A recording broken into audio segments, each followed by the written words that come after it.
Welcome again, everybody. My name is Nicole Warschauer. I'm head of community over at Trusted Health. If you're not familiar with Trusted Health, we are the career resource for the modern nurse. You can find everything from blog posts to events just like these, interviews, podcasts, and everything you need to really be the best nurse that you possibly can. Tonight, we are partnered with Naseema McElroy. She is a financial guru as well as a nurse. She's going to introduce herself in a moment. Go ahead and you can go forward. We're all good. A couple things for this evening to keep in mind. There we go. Number one, ask questions through the Zoom chat. So if you have any questions regarding any of the content, go ahead and pop them in the Zoom chat, even if we're not taking questions at that time, because Casey, she's on here as well. She'll say hello. Casey will take the questions and flow them up to Naseema so we can answer them in one fell swoop. The second thing is listen, learn, and connect. This is our fourth of 5 financial events just for nurses, and we know how much you all very much want and need this. So this is your opportunity to ask those questions. You can ask them anonymously. We'll even be doing a couple polls throughout the evening to kind of get a temperature check on how you're feeling about things. So feel free to answer honestly and go from there. And then lastly, get inspired to find financial independence with Naseema. And with that, I will hand it over to her. All right, you guys ready to talk about money? So exciting. You guys should be juiced. If you're not dancing, talking about money, I don't know what's wrong with you.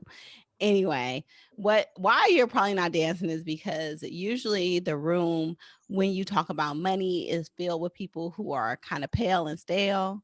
And I'm quite the opposite. So we're going to get into talking about money from, a trusted nurse, just like you. So the agenda is I'm going to talk about my story. I'm going to talk about how every nurse can become a millionaire in 10 years or less. And we got a nurse millionaire with us right now, Miss Lynn Frere.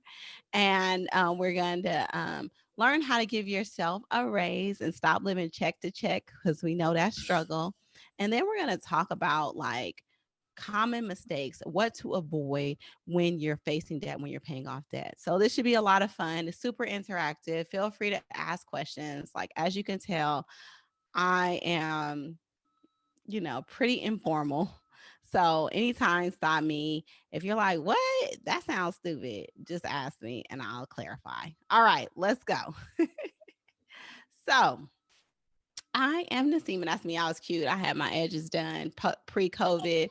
That was a cute picture of me. But now you get this. So I paid off $1 million in debt in 2.5 years and was able to grow a 6-figure net worth from negative to positive in 3 years' time. So 6 months after that. I have been a labor and delivery nurse for 11 years. And fun fact about me is that all through high school and through college, my side hustle was braiding hair. So even though I went to this prestigious school, after I left school and left my job, I would go to my hair salon and I would braid hair early in the morning or late at night. And so that's what paid for a lot of just my survival all the way through grad school. And I think it's an interesting side hustle because people still will ask me to do their hair. And I have now 2 exclusive clients, which are my 2 daughters. So that's a fun fact if you didn't know. All right. So what we're going to talk about is, again, how every nurse can become a millionaire in 10 years or less, how to give yourself a raise and stop living check to check, and the common mistakes to avoid when paying off debt. And then I'll throw in a little bit of something on how you can slay that debt really fast.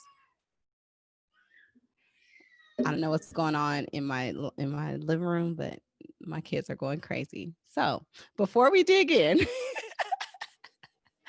so I was supposed to be happy, you guys. So this is my house that I had when I started on my journey. It was this big old 4,000 square foot house, and right outside of the San Francisco Bay Area. And I was living it up. So people thought I had the house, I had the luxury car, I was making the money, and so from the outside, it looked like I had it figured out. But you guys, I was struggling. I was a single mom. That's me and my baby at the time. And I didn't have enough money in the bank to cover my expenses, and I had to actually borrow money from my sister. And I'm a very independent person. And so if I ask somebody for help, like it's because I really, really need it. And so I had kind of hit rock bottom. And I was like, listen, like I make too much money to be this broke. And so I started on a search to discover like where I was going wrong financially. And what I figured out was after all of the things that I researched, I thought I wasn't investing right. I didn't know what I was doing, but I figured out that, it was something that I just wasn't being intentional with my finances, right? So maybe you can relate.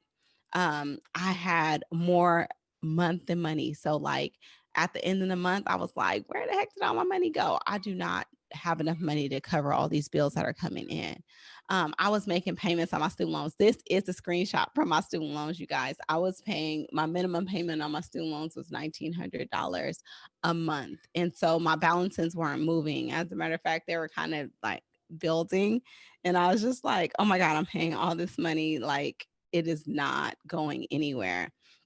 Um, and then I let fear keep me from investing. So I thought I needed to have like a PhD level degree in order to invest. And I was scared of investing because my idea of investing was what I got from my family, which is owning real estate. And of course, I bought real estate during the housing bubble. And then, so I was 25 with 5 houses, no business having all those houses, but everybody told me I needed to have all those houses. And I lost them all. I lost 2 to foreclosure, 2 to foreclosures, 2 to short sales. And ultimately, I ended up having to file bankruptcy. And so investing was very intimidating to me. So I just didn't. And I thought, okay, I'm in school.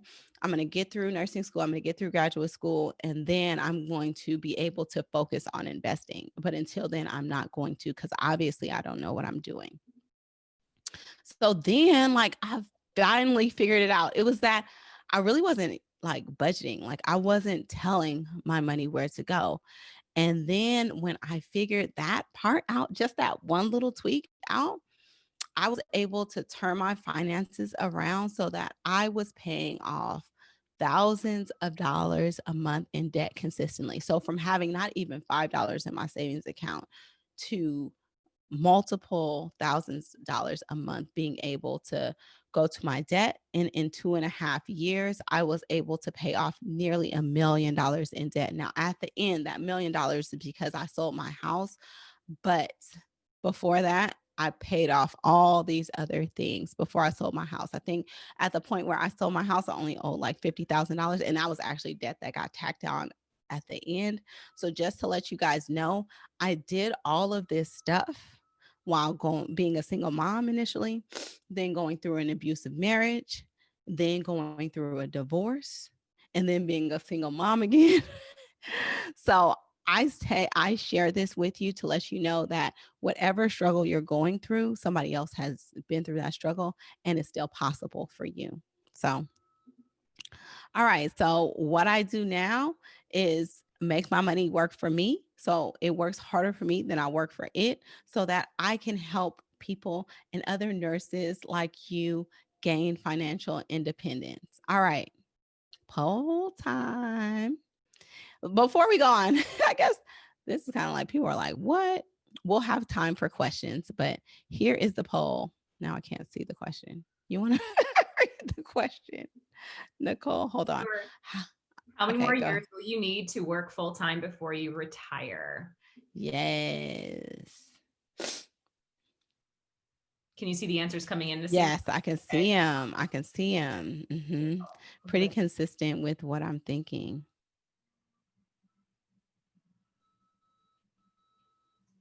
Yep, yep, yep. Do you have a median like age range of your audience? No, it Okay. does range from 25 to 60s. We do Oh, see, okay. So that's like, yeah, yeah. we do see a lot of nurses probably in their upper 20s to upper 30s, but again, all over the board.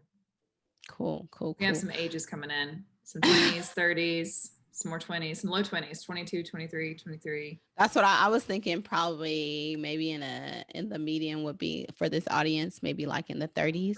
So 21 plus years is a lot more years than 10. So I don't know how to type in. So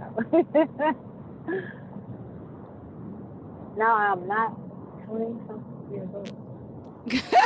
it's okay, but you probably should mute yourself.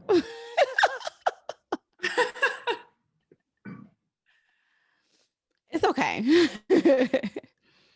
All right. So bottom line is we're going to talk in this presentation and how to retire in way less time than you thought was possible, probably. All right. Should we move on, or are you going to share these results? I did. You just didn't see them. Oh, got it. Because I'm on the other side. The vast majority was 10 to 20 years. Yep. Okay. Let me see if I can close this. All right. So let's get started. Where do we start? Let's talk about how every nurse can become a millionaire in 10 years or less. Now, I want everybody to break out those phones and get their calculators. I told you my baby was going to come in here.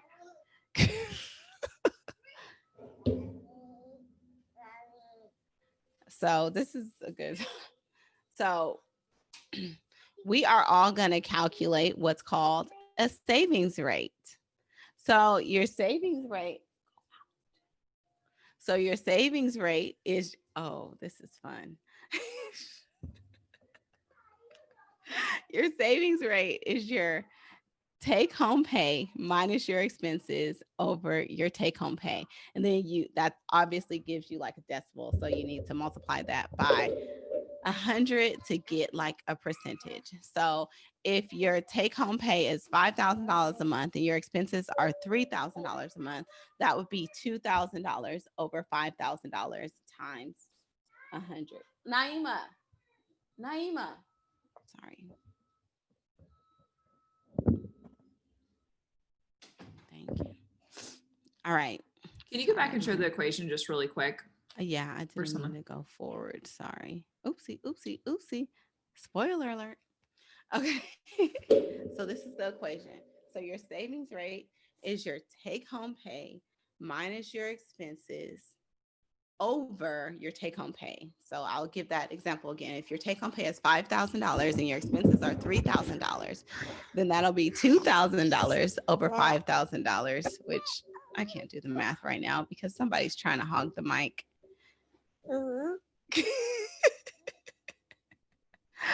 All right. So Lynn, you're a mathematician. I think that's like about a 20% savings rate. Okay. So why is the savings rate so important? Did anybody do the math? Does anybody want to share what their savings rate was?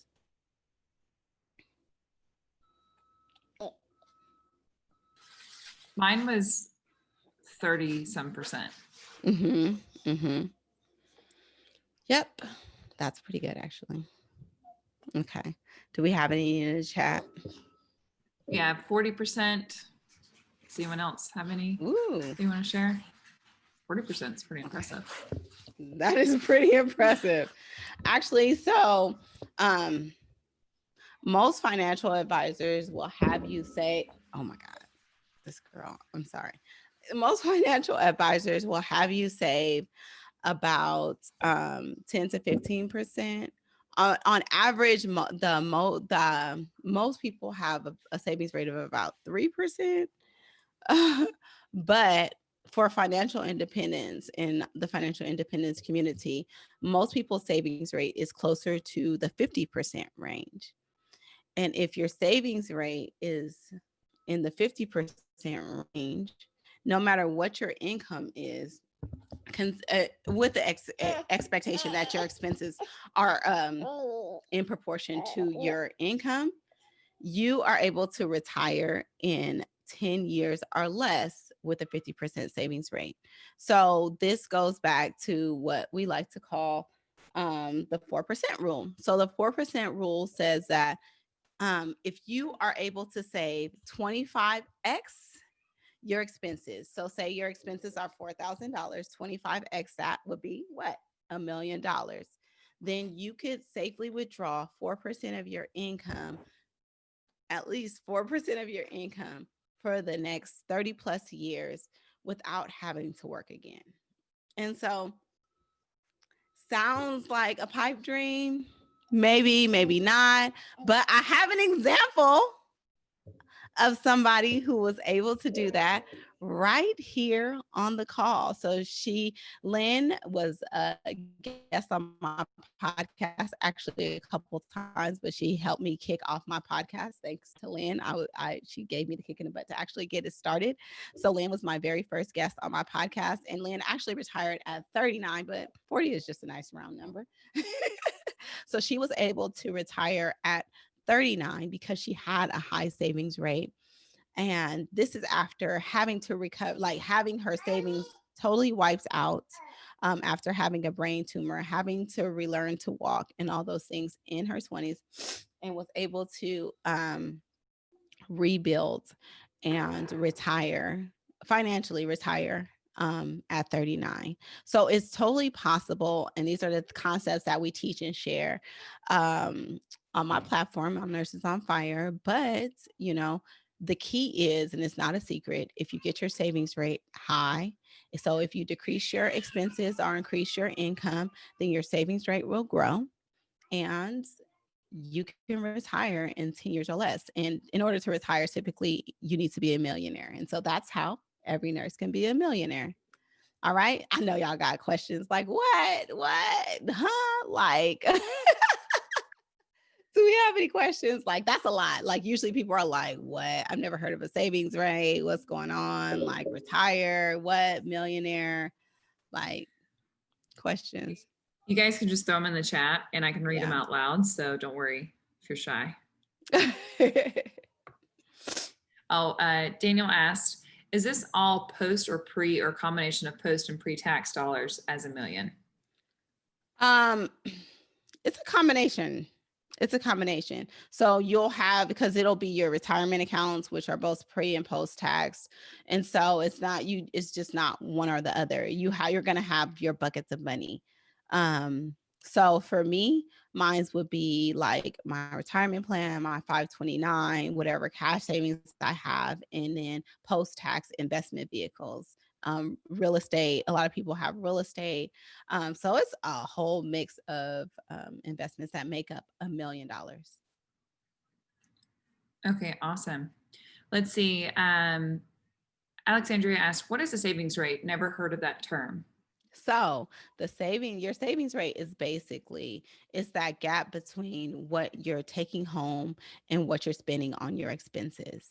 So if you can minimize your expenses or increase your income and get your savings rate up higher, the sooner, and it's assuming that you are putting that money that you're saving into investment vehicles or purchasing like real estate or something like that, that's going to draw you income or returns later. Then the faster or the higher your savings rate is, the sooner you'll have money stashed away so that you don't have to work for a living. You don't have to trade dollars for hours. You don't, or I forgot what that term was, but you can retire. Work is optional for you because you're not going to work because you have to get paid, because you can technically live off your investments. Okay, awesome. I think we're going to cover this later in the presentation, but I'm just going to ask it out loud just so you're aware. What are ways you are making your money make money? Investing. That's the only way you can. And we're going to talk about that, right? Yeah. Okay, cool. Actually, not that much. This is probably the part we're going to talk more about investing, but I will be happy to cover that later too as well.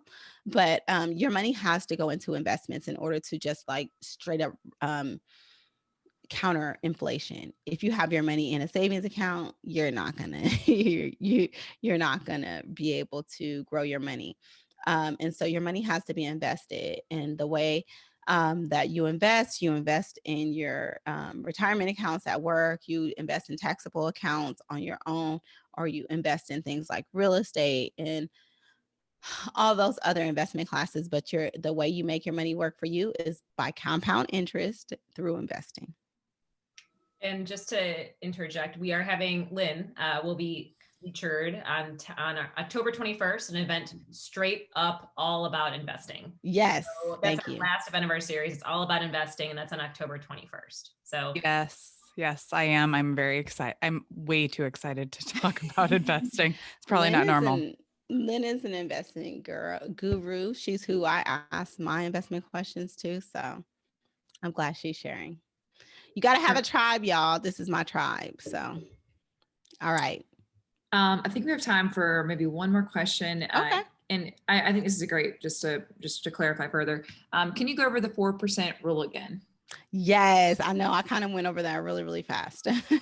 So the 4% rule is like this study that was done some years ago, which says that if you were able to, if you say you saved 25 times your income, right? So if you make, it's 25 times your expenses. So if your expenses were $40,000 a year, which I say it would be pretty average. If your expenses were $40,000 a year and you saved 25x that, which is $1 million, and then you can comfortably withdraw down that $40,000 to cover your expenses comfortably for about 30 something plus years. And so that's a Trinity study, and that's the 4% rule. So that's saying that draw down that 4% of your retirement every year. That would be the $40,000, and you can live comfortably without having to generate more income if you didn't want to. And so that's the equation that a lot of people use to retire early. Okay, awesome. I think we do actually have a little bit more time. I was getting ahead of myself. Okay. Amber asked, what other avenues do you dwell in? I know you mentioned you have your podcast. How many other streams of income do you have? Oh, that's a good question. Okay, so I'm a nurse. I still work as a labor and delivery nurse on the floors. I have my platform, Financially Intentional, which includes the Nurses on Fire podcast, which I don't really generate income from, so I don't really count that as a source of income. And then I have, the other things I do is I don't really count them as a source of income. I count them as like ways to decrease my expenses, which increases my savings rate. Is I always have a place where I live, where I rent out a room to other nurses. So they pay at least a third or more of my mortgage or rent. And so I consider that. And then I also rent my cars out on Turo. And so I have 3 cars. Well, I have 4 cars now, actually, because I'm doing a Turo experiment. But I basically have no transportation costs because I rent them out on a ride sharing service, kind of like an Airbnb, but for cars. And that basically covers all my car expenses that I have monthly. So those are my those are my revenue sources right now. So I got the 4th car in lieu of buying a rental property, which I wanted to do as a form of early retirement, because there's 2 ways that you can retire early. You can either live off of your investments, or you could have sources of income like rental income that will replace your income. Replace your expenses. So replace your income to cover your expenses. So like if your expenses were the $4,000 a month, if you had, say, this is just super hypothetical, if you had 4 rental properties that were giving you $1,000 a month, that would replace your expenses. So that's another way that you can do it. So instead of getting rental property that would do that, I'm looking at Airbnb, because from my experience in Airbnb, not Airbnb, I'm looking at Turo to do that. So I was either going to buy a $40,000 property in the Midwest somewhere versus buying a car that was $40,000 and see what the returns were. So when I was looking at the house, the returns were going to be about in the $700 range. But from my experience and what I get from Turo right now, that would be in the like $1,000 to $1,200 range. And so we'll see how that works. But so far, so good. So those are things that I do to replace my income, or those are my revenue streams right now. Awesome. Yeah. I think we have time for one more. Daniel asked, what about real estate? Do you include rentals and primary residences? I'm assuming that's, I can't answer that, but. So your primary residence is not an investment. So let's just go there while we're here. Oh. It's typically not an investment unless you bought it as an investment. Now, like I said, when I buy my properties, I always build in the rental income that I'll get from renting it to another nurse. So that little portion is what I do consider, but not the portion that I pay. So that's not considered an investment if that's what it is. But if you're counting investment property, yes, like I said, if you are generating income off that investment property, that's less hours that you have to work at a job, or that's less that you have to save in your savings rate in order to make up for those expenses. So yes, that does count. Okay. Let's see. All right. I think we can probably head on to the next section and we can save these questions for the next round. Cool. All right. Y'all excited? Do you want to know how to give yourself an immediate raise and stop living check to check like I was? I gave you guys a hint about this earlier, but it was really that I just got in control of my money. Like I gave every single one of my dollars in assignment in advance. So I want to know, this is a poll or informal poll. What tools do you guys currently use to budget? Do you guys use just like write it down? Do you just like have your money, your budget in your head and you just kind of figure it out? Do you use an app? Do you use Excel? Like, what do you guys like typically use to budget? We have some Excels, Truebill, a couple Mints. Yep. Excel, Mint, old school paper, pen and paper. Yeah. So you guys, I thought I was like really good about budgeting because I had Mint. Because like years ago, my friends told me to install the Mint app and that was really good. And so I was tracking all my transactions. Like I knew where my money was going. But I realized that I was doing it in hindsight. So in order to effectively budget, you have to do it in advance. And so once I got introduced to a concept called zero-based budgeting, thanks to Dave Ramsey, I was able to give every single one of my dollars in assignment in advance with no dollar left behind. And that's what changed the game for me. That's what took me from having zero savings to paying down multiple thousands of dollars a month in debt.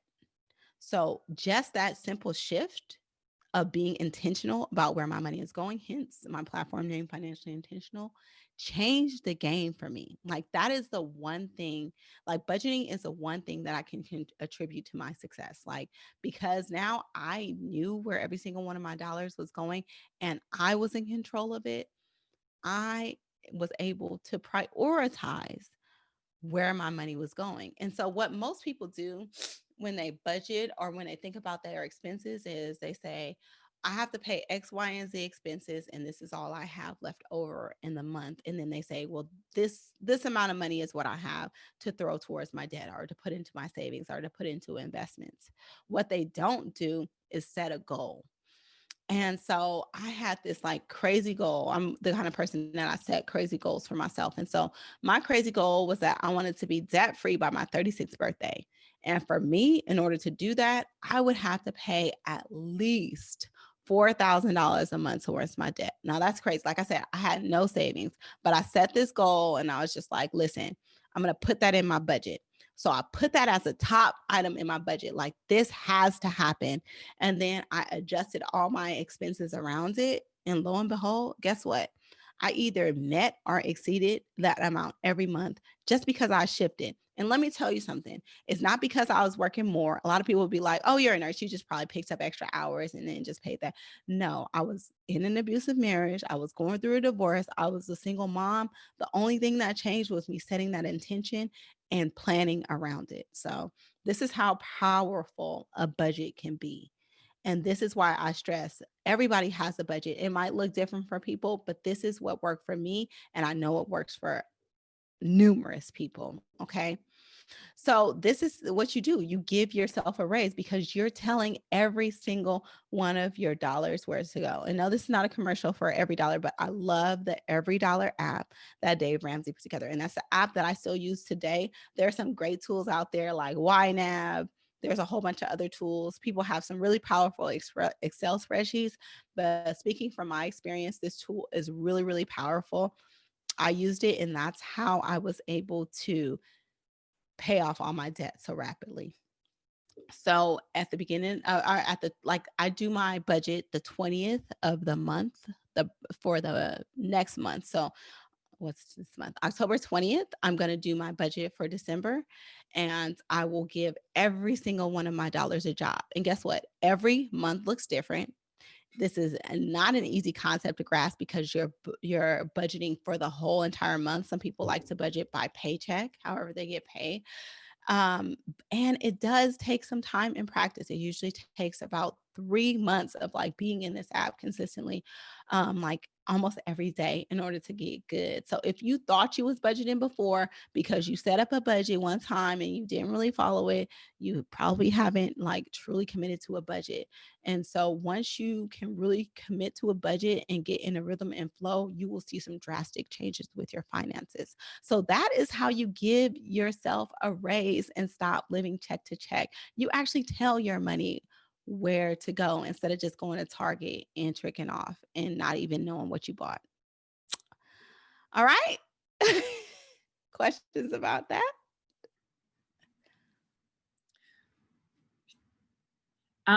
There is one. It says, how do you adjust for flexing income? So your budget should look different every single month. So if you have fluctuations in your income, you typically know about what your range is going to be right before that month, like what you're going to get paid before that month. If you don't, like if your income is like really, really, really variable, you set a minimum number and you budget off of that. And then anything extra that you get paid, you put it towards your debt, or you know where it's going to go because you have everything allocated. And so that's how you budget for that. There's also a thing called like the four walls, right? So there are people that really have like really minimal baseline budgets that they use like people in like real estate, right? They might get like these really booming months and then they get like months where they don't make any income. So you want to make sure that you always have enough money set aside to protect your four walls if that's the case. And your four walls are going to be housing, transportation, food, and utilities, because those things are things that you can't really live without. So okay, awesome. I'm not quite sure. I might be reading this wrong, and it's probably me and not you. But Denise asked, do you have to link your every dollar to your bank? You do not. I actually recommend when people get started with Every Dollar not to. So there is a free version and a paid version. The free version is not linked to your bank account, and you just manually put in your transactions. The paid version will feed your transactions in from your bank account. Now, the reason why I advise people not to link it to their bank account initially is because what the problem is, most people are disconnected with their money. They don't know what's going in and coming out. And so once they are able to like see like, dang, like I really did spend that much money on Target this month, they usually can be like, I see where the issue is. And so I tell people, at least until they get comfortable budgeting, go in every day and see where your money is going. Every single transaction. Like anytime I would leave a store, I would sit in the parking lot and make sure I put that transaction in right then. And so, you don't have to do the paid version. Do the free version is what I recommend if you're just getting started. Now, if you're a OG budgeter, you know what's up, do the paid version. It's worth it. Awesome. Thanks. And also, Denise, just by the way, as soon as I read the question out loud, I was like, oh yeah, that makes perfect sense. I don't know why. I think I just read it wrong in my head. Amber asked, what is percentage of how much should be set aside for savings? It's totally what is up to your goals. And I think and then we have to then go into, what do you consider savings? Is that saving for your retirement? Is that like putting money into your savings account? It depends on what you mean by that. Um, so I have like this. So when I paid off my dad, I was like totally like gung ho, like Dave Ramsey follower, which Dave Ramsey advocates that you only have like $1,000 in your savings account if you have debt, and you just slay your debt. And I was fine with $1,000 in my bank account, even though my expenses were really, really high. Like like I told you, my student loans were $1,900 a month.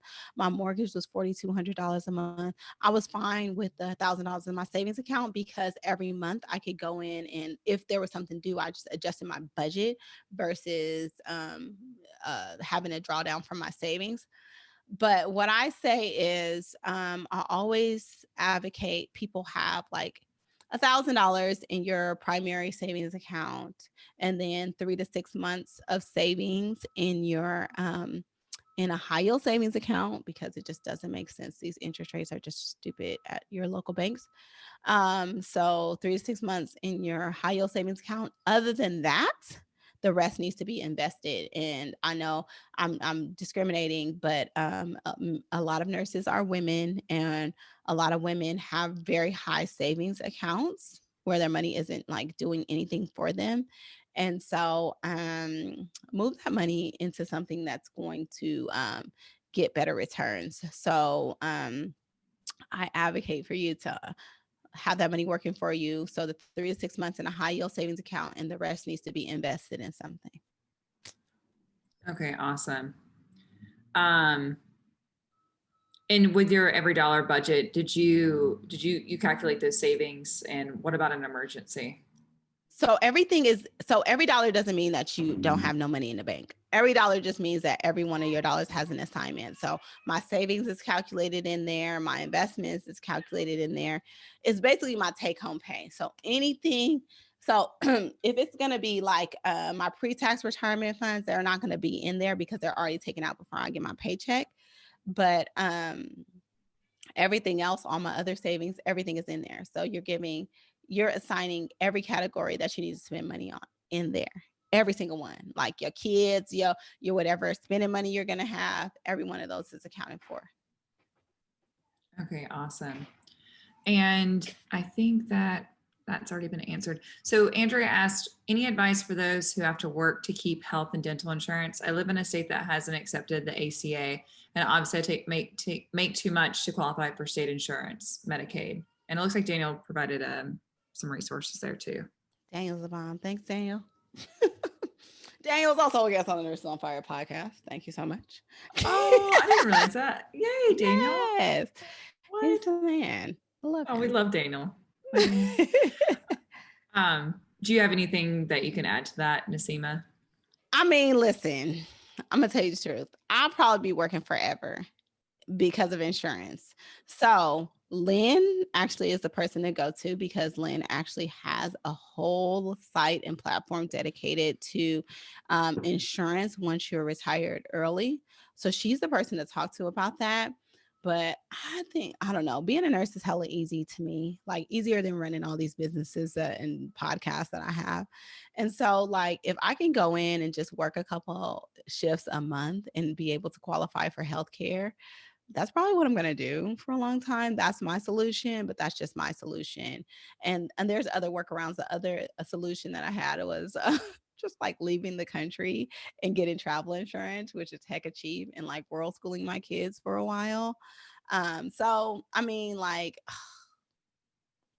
healthcare in this country is pretty ridiculous. Actually, me and Lynn also have a podcast episode that discusses this, but she has a platform that is continuously updated with the current information. And so fihealthcare.com, correct, is the site. And so if healthcare is a concern and you think you have to work forever for healthcare, that's a really trusted resource.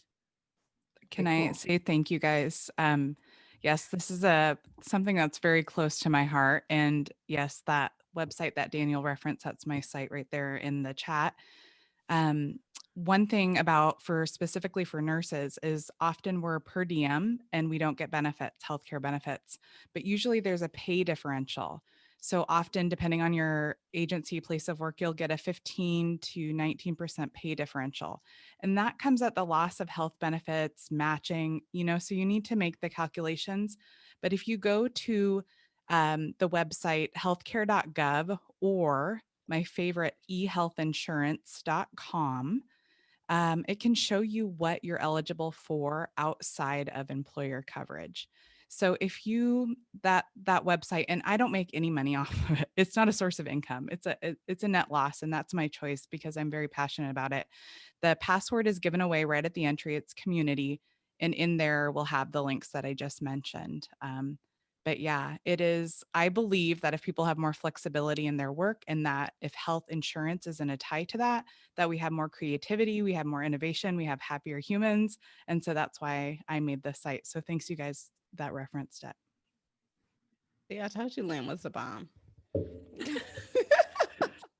Naseema, how are we on time for you? We still have another section to go through, correct? Right? We do. I have time. Okay, let's go through that section and then I'll come back and I'll make sure if we have time to ask all those questions that I didn't get to quite yet. I have them written down.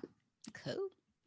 All right. So let's just go through this. And this is the easy section because I just want you to not do these things. So these are the common mistakes to avoid when paying off debt. And I'm going to show you the simple way to rapidly slay debt. All right. So we have another poll. All right. So what's preventing you guys from saving for retirement right now? What would you say is preventing you guys? Is it paying down debt? Is it saving for big purchases like a house, a car? Do you have to financially help family members, or you just don't know how to invest? The answers, you guys are great at coming up with these answers. Right. Let's go. That's what I thought. Along those lines. All right. So, yeah, that's what I thought. A lot of people defer. A lot of people defer paying off, saving for retirement because, or, just saving in general because they're paying down debt, or they just don't know how. I was in both of those categories. So just so you know, but let me tell you a quick little story about, I told you I was gung-ho Dave Ramsey when I was paying off my debt.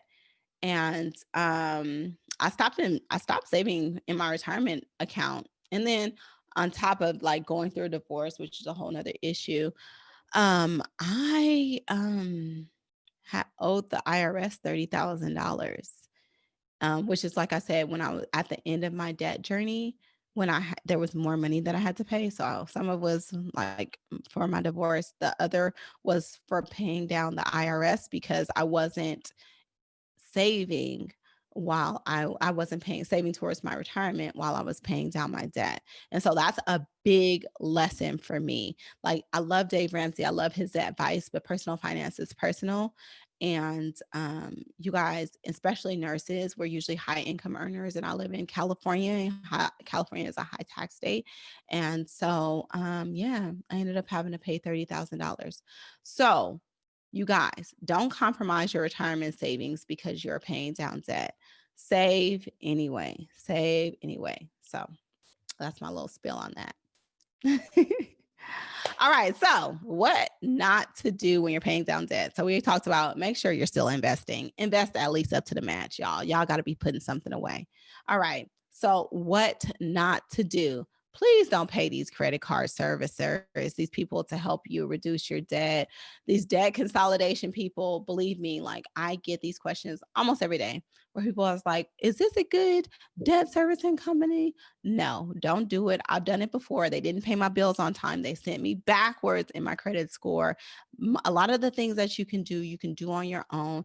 And bottom line is that usually debt consolidation without a solid plan around it can throw you back in debt because it gives you that psychological win. You actually paid down your debt, but you really didn't. You just shifted these little sums of debt into one debt. So you're just shifting a debt from one hand to another. You're not really resolving the problem, but psychologically it says it makes you feel like you paid it off. So you you feel like you've done something and then you accumulate more debt, you really need to have a plan to pay down your debt. And so don't do that. All right. That was the whole thing about this. I just basically said both points in one. Don't pay for a service to do it, and don't focus on consolidation. I do teach people how to do debt consolidation, but that comes with a strong financial plan around it and a payoff plan around it. Don't just do this on your own and think that you're solving a problem. Okay. And the other thing is, do not try to pay off more than one thing at a time. We need to focus on one thing aggressively, knock that out, then focus on the next thing. Because what happens is that you start paying $5 here, $50 there, a little bit extra here, a little bit extra there, but your balances don't go down. And so you're like, this isn't even really working, so I'm going to stop doing it. But if you aggressively attack your debt, like I'm saying, like every time you find money, you're throwing at this one debt, you'll start to see that your balances are like getting wiped out really, really fast. And so it gives you that psychological win that you need in order to pay down your debt rapidly. So we don't usually get into debt because we're doing math. We get into debt because of psychological things. We have to pay for this. We have to pay for that. We don't really do the math around it. So it's kind of illogical to think that you can do the math to get out of debt. You have to trigger those psychological wins when you're getting out of debt in order to effectively get out of debt. And that's why attacking one debt at a time really, really works. All right. And then don't let these collection companies scare you, okay? There's somebody there that's not really making a lot of money, that is probably getting their kicks off of trying to get you to pay money. There are methods in order to deal with collection companies. Don't let them scare you. If you have collections, this is a time where you could say, listen, I have X, Y, and Z amount of money to pay towards you, to give you right now. I got this right now. We can settle it, but I want to do pay for removal, where you take that off of my credit.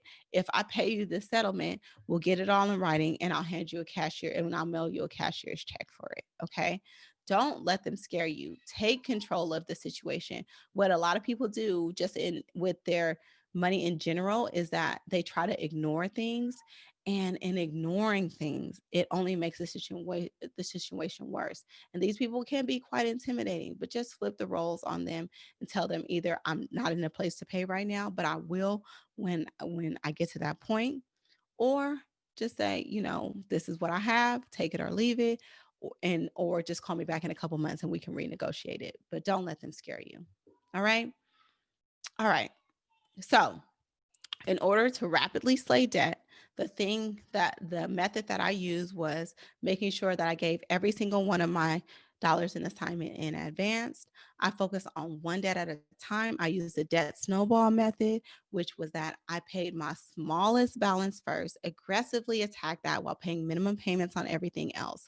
Once that payment was paid, then I would move on to the next debt. But then I had that minimum payment from that debt. And so it snowballed. And so I was just seeing my balances go down rapidly. And that's how I rapidly slayed my debt. All right.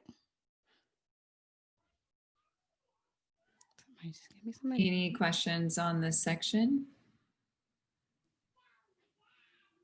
We'll give them a second. That was a lot in one. And I went through it really fast.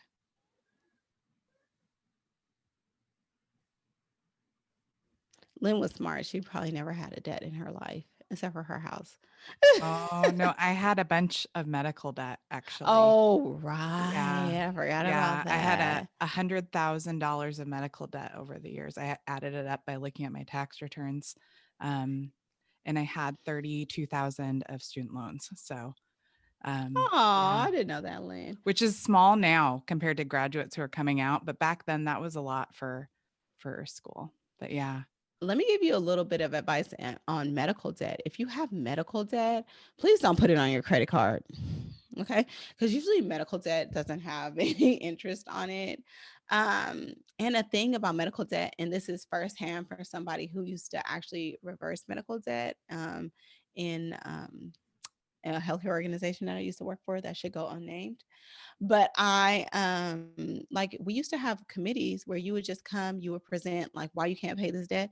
And as a portion of most healthcare, most hospitals are nonprofit organizations, so they have to do a certain amount of charity care, they can waive your debt. And so never pay the first bill that you get because it's usually wrong. Always question everything on the bill. Call the medical billing department and say, why am I getting paid, charged $400 for a pill? And you guys know, you're nurses, you know what's up. And always ask if they have a program to help you pay your debt or to help relieve the debt. Even if it's with a collection company, sometimes they can pull that debt back and they'll work with you with payment plans. And usually that's at a 0% interest. So don't get nervous about them and put them on credit cards and think that you're handling them. Work with them because typically you can get medical debt reduced down a lot, a lot, a lot. Yeah.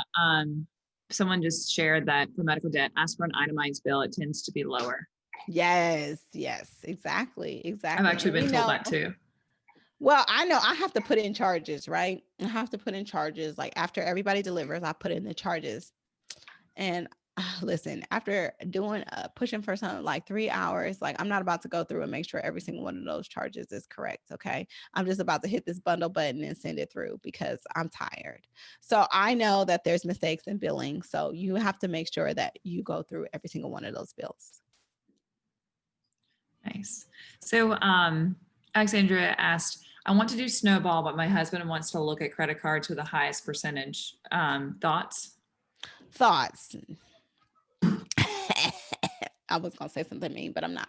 So I would say you can do a combination and you have to do whatever works for you. It doesn't matter. You don't have to be like super dogmatic about one thing or the other. Just do what works and just do what you're going to stick to.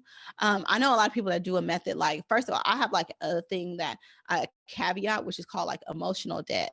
Like if I owe my sister some money, that's going to weigh heavily on me, even if there's no interest attached to it.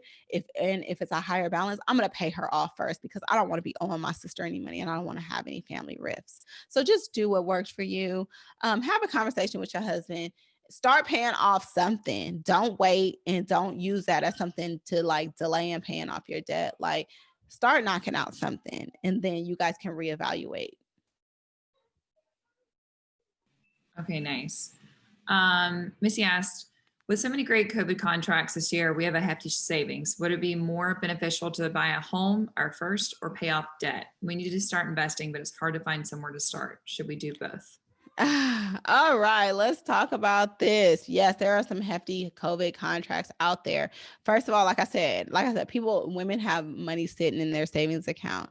Let me go through my investment hierarchy. And the house is not one of them. So I don't know. There's like this whole thing. Let's talk about this. There's like this whole thing about like buying a house as an investment or something that you have to do. Buy a house if it makes sense financially. Buy a house if the house is the payment, everything is less than 30% of your take home pay. Or another way to look at it is buy a house that's less than twice your household income. So if your household income is $150,000 a year, like total household income, don't buy a house over $300,000. Okay. So let's go there. People think buying houses is like the end all be all. And that's, we're not really about that. Okay. So I feel like that money needs to be invested. It needs to go into something that's going to grow. And so my investment hierarchy is invest in your taxable account up to the match. Then you go out and you make sure that you're fully funding a Roth IRA. If you make too much money for a Roth IRA, you do a backdoor Roth, which Google, because I don't have time to explain right now. Once you hit your IRA, then you go back in and then you max out your retirement plan at your job, whatever retirement plan at your job. And I know a lot of people are travelers and they don't have retirement plans at their job. Just make sure that you're maxing out your Roth or your just a personal IRA. And then after that, you do your taxable accounts, and then you can look at more other investments like real estate. But if you're buying real estate as an investment, make sure it's actually an investment, not a primary residence, which usually has a rate of return which is less than inflation. So, Okay, nice. yeah. I think I'm just going to ask one last question. I think we're going to probably have to call after this. I think this is a good one. In what ways are you continuing this strategy, giving consideration the current economic situation? She was referring to like your investing, growing, and saving for your retirement. I guess I'm confused. This plan just like, I don't get the question, I guess. Maybe ask again. I guess she's asking, is the current economic situation have any, does it affect any sort of, any of your financial planning or in any regards? I think everybody's current finances are different. Cause I'm working more than ever. People ain't stopping having babies. Actually, people are having more babies because of COVID. I have a lot of business because people are trying to figure out what to do with their finances. So I don't know. My financial situation hasn't changed that much, but I feel like my plan is still like to put as much money away as possible so that work is optional for me. For me, work optional means that I can take months off and travel the world with my kids and world school them when the world opens back up. But I don't ever necessarily want to retire early. So everything is different. Lynn retired. She was able to totally leave her job at 39. And that's what she wanted to do. So it's going to look different for everybody, what your plan is. And it changes. Like I obviously can't world school my kids right now. Say I was retired early. So what would that look like? It would probably just look like me working my job and just stacking until I can do what I wanted to do. So I don't know. So that was a tricky question for me because I'm just like, oh, like, I don't know what you mean by current financial situation, because a lot of people are out here eating off of COVID. Like I know a lot of people that are doing a lot better than they have financially in the past. So Yes. Can I add something really quick? I'm not changing my plan at all. And that's very intentional. And there are things that I do. Much of it is psychology. Some of this is math, but a lot of it is psychology about investing. And a lot of it, like Naseema said, is psychology about saving. So we think that it has to do with knowing financial markets and being able to predict, but it actually has to do with knowing your human behavior. And so if you guys attend, I'm not trying to pitch it, but in that next Trusted Health event, I'm going to tell you the 3 things that I do when the market starts jostling that actually helped me get through 2007, 2008 with the markets. If anybody was around, it was a pretty scary time, and I didn't change my plan then, and I don't plan to change it this time around. Yep, what she said. Stick to your plan. But you know what? Now that just refreshed my memory. Like a lot of people, especially when the beginning of COVID happened, a lot of people were like, my phone was blowing up. But people asking me, should they pull their money out of the market? I'm like, are you crazy? But no, stick to your plan. If you're going to invest, the reason why you get higher returns is because the volatility is baked into those returns. So just know that's the purpose of investing. There's going to be highs and lows, but on average, you're going to beat inflation and actually grow your wealth. And that's the purpose of it. Perfect. Well, I think we're actually already over time. So I think we're probably going to need to wrap things up. Let's see. Was there anything else you needed to go over, Naseema? No. I mean, if people want to ask questions, I'm here for as long as they want. Oh, well, thank you guys. I really, really enjoyed your presentation. And Lynn, thank you as well for your input. And I'm excited about your event next week. But if everyone wants to drop in the chat saying thank you to Naseema, feel free to, because I know I learned quite a bit myself, and you're definitely inspiring. And thank you for sharing your personal story with it as well. Of course. So like I said, we have the event on the 21st. Sorry, it's not next week. It's 21st with Lynn, and that's going to be investing. And so please come and join us for that one. I think it's going to be super eye-opening, especially coming from someone who's not really ventured into investing all that much. I hope to come and learn quite a bit. So hope to see you there. And Last thing is that we will be sending out a follow-up survey. So please let us know what you liked, what you didn't like, what we should do more of. It is super helpful for us. So thank you guys and have a great night. Thanks, Naseema. Thanks, Lynn. Thank you guys.